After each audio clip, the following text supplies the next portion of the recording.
Final Fantasy VII Remake has launched on the PlayStation 5, and man am I happy to play it again. But it didn't come alone. Tagging along for the ride is a PS5 exclusive DLC called Intermission, starring everybody's favorite materia-thieving ninja, Yuffie Kisaragi. This video is going to be a companion piece. We'll be taking a look at what all is new with Remake on PlayStation 5, specifically the technical improvements, and comparing it with the PlayStation 4 iteration. We'll also be discussing the all-new DLC as well. If you'd like a more in-depth analysis of the base Final Fantasy VII Remake specifically, check out my review of the PS4 version.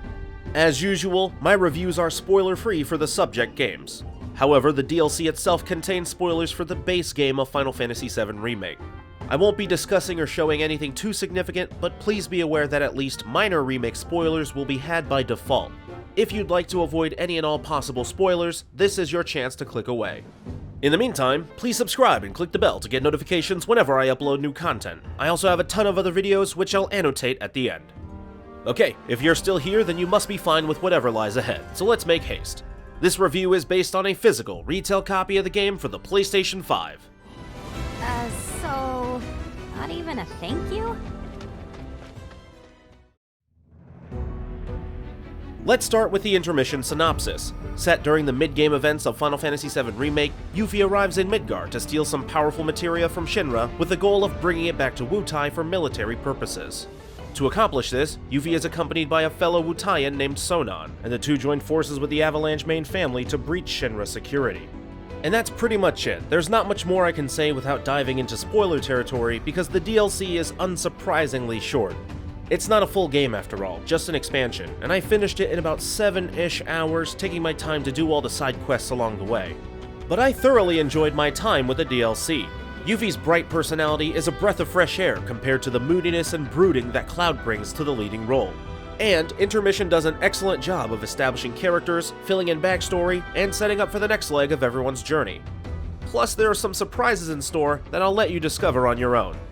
I'm not sure how to judge it as a standalone piece, but since you have to own Final Fantasy VII Remake on PS5 to access Yuffie's story, I can say that Intermission is an excellent complement to the main narrative. Of course, with new DLC comes new music, and it fits right in with the music from the base game. Given that Intermission follows a completely original adventure instead of remade content, I was happy to hear a lot of new compositions alongside the expected reorchestrations.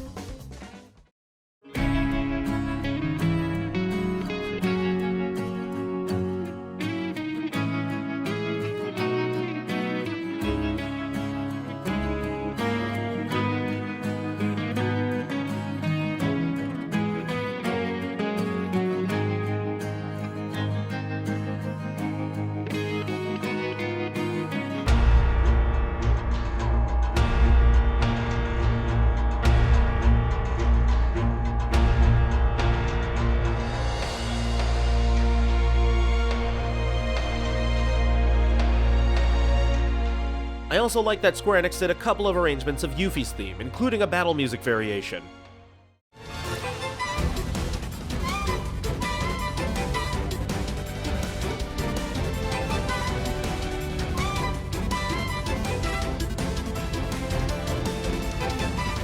And they didn't have to do that. Square Enix really could have gotten away with just recycling the remake version of Those Who Fight and Those Who Fight Further instead of repurposing Descendant of Shinobi.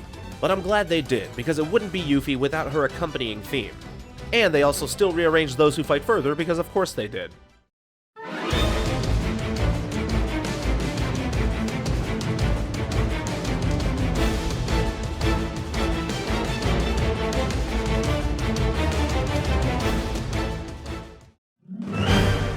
The voice acting is also great.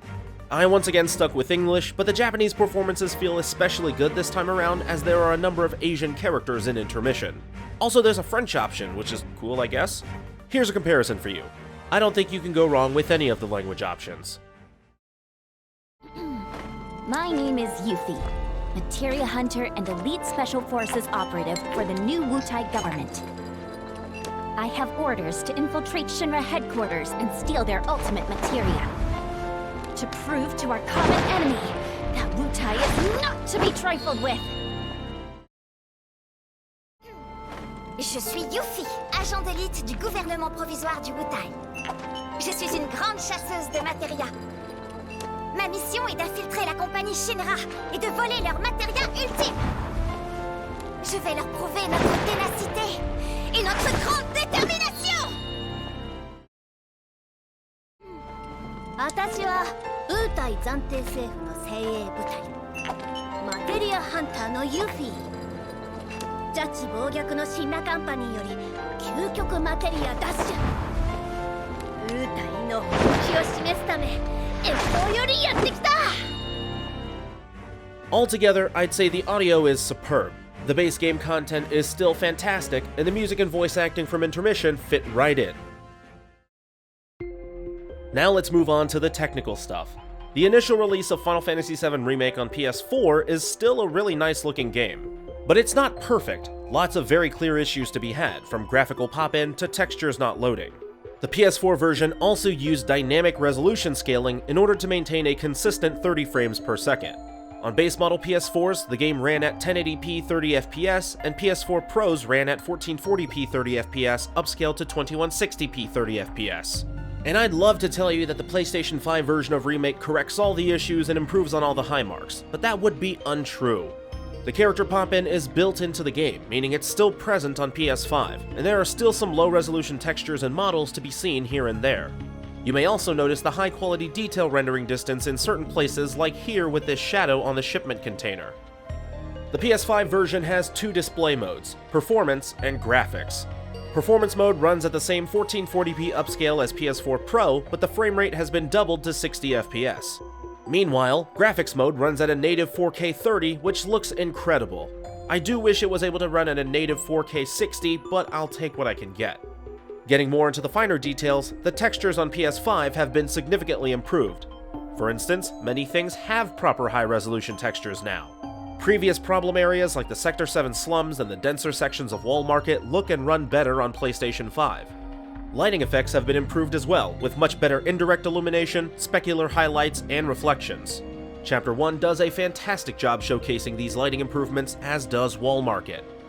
And of course, the load times are much faster on PlayStation 5, no real surprise there. Here's one of the more obvious differences between the two versions. And I know what I just said about character pop-in being built into the game, but for whatever reason, certain models are able to render at a farther distance on PS5, like these NPCs here at the end of this corridor. So yeah, as expected, Remake is just an all-in-all better looking and performing game on PS5. There are still some lingering problems, but nothing that should ruin the game for anyone. Let's look at some comparisons, starting with base model PS4s. This is in 1080p, and I already think it looks pretty good. Here's PS4 Pro, which is 1440p upscaled to 2160p, but running at 30 frames per second. Now to PS5 Performance mode. Again, this is the same resolution as PS4 Pro, but with twice the frame rate. And finally, here's Graphics mode. Man, this looks gorgeous, and 30 FPS isn't bad. You could definitely do worse than this. But if you ask me, Final Fantasy VII Remake was meant to be played at 60 FPS. The gameplay is still fundamentally the same as on PS4. Square for basic attack, triangle for special action, circle for dodge, and X to navigate the ATB menu. Yuffie's special action is throwing her shuriken, which deals damage independently, while also freeing up Yuffie's hands to perform long-range ninjutsu skills. You can also issue commands to Sonon since you don't control him directly, and if you press L2, Yuffie and Sonon synergize, allowing them to defend each other and to attack collectively for significantly increased damage and stagger. While I would have preferred to swap back and forth between party members like in the base game, I still found the tweaked combat mechanics of Intermission to be very fluent in action, especially at 60 frames per second. 60 FPS doesn't really matter for some features though, like the Fort Condor minigame. It's basically the same as Clash Royale. You have 3 towers and a timer, and the first player to destroy their opponent's central tower wins, or you can win if you have more towers standing at the time limit. Units have an ATB cost to summon, and you replenish ATB over time. You can also use preset magic, with each spell essentially being a one-time use area of effect skill. It's pretty basic, but I enjoyed it for what it was. Still, I hope the actual Fort Condor mission later in the Final Fantasy VII story will have more detailed mechanics. So in summation, Remake on PlayStation 5 plays fantastically. Yuffie-specific combat mechanics feel very natural and lively, and the core game runs better than its previous iteration thanks to the technical improvements. It's just plain fun to play.